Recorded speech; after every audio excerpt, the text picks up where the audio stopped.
All right, welcome back.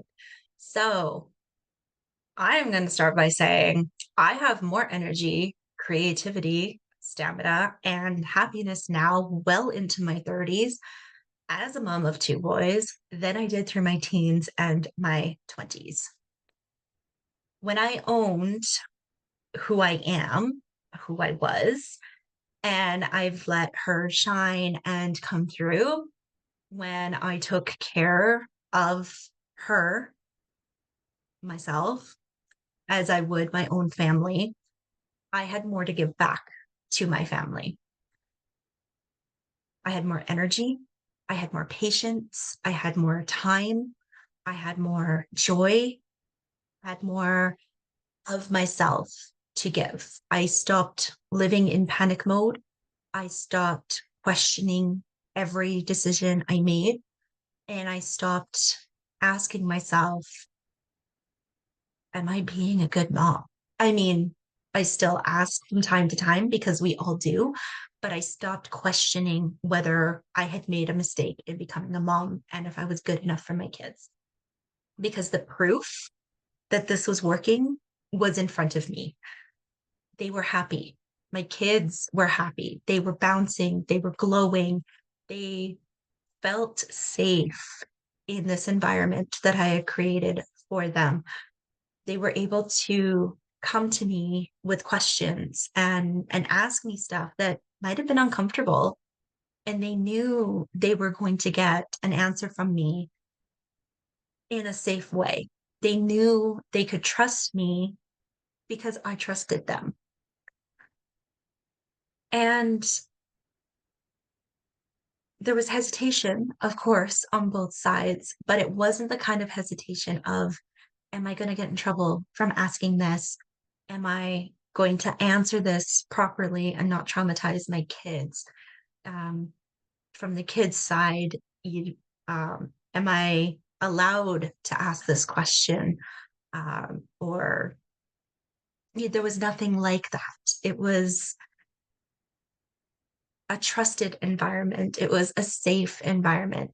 And that was the proof I needed to show just how far I had come and in letting my best mom self out, regardless of what is a socially accepted mom. I knew I was making the right decision and I was making the right decision for me as well as my kids. All of these little things adding up showed me I had become the version of me, not even just as a mom, but of me that I had hoped to be in my teens and my 20s. For me personally, I felt safe enough and confident enough to step into a role of leadership within my family with more ease. And I felt energized by the things that I was doing. Recording videos was no longer a chore. Creating stuff no longer completely drained me. Although I have since found out due to human design that it's actually kind of normal for me to feel drained afterwards. Um, and so I'm learning more about myself every single day and I'm honoring what needs to be honored and I'm growing from it. And I also started looking after myself better and not feeling ashamed for needing self-care time. And then people actually started noticing that I was looking after myself better and I was getting compliments on it.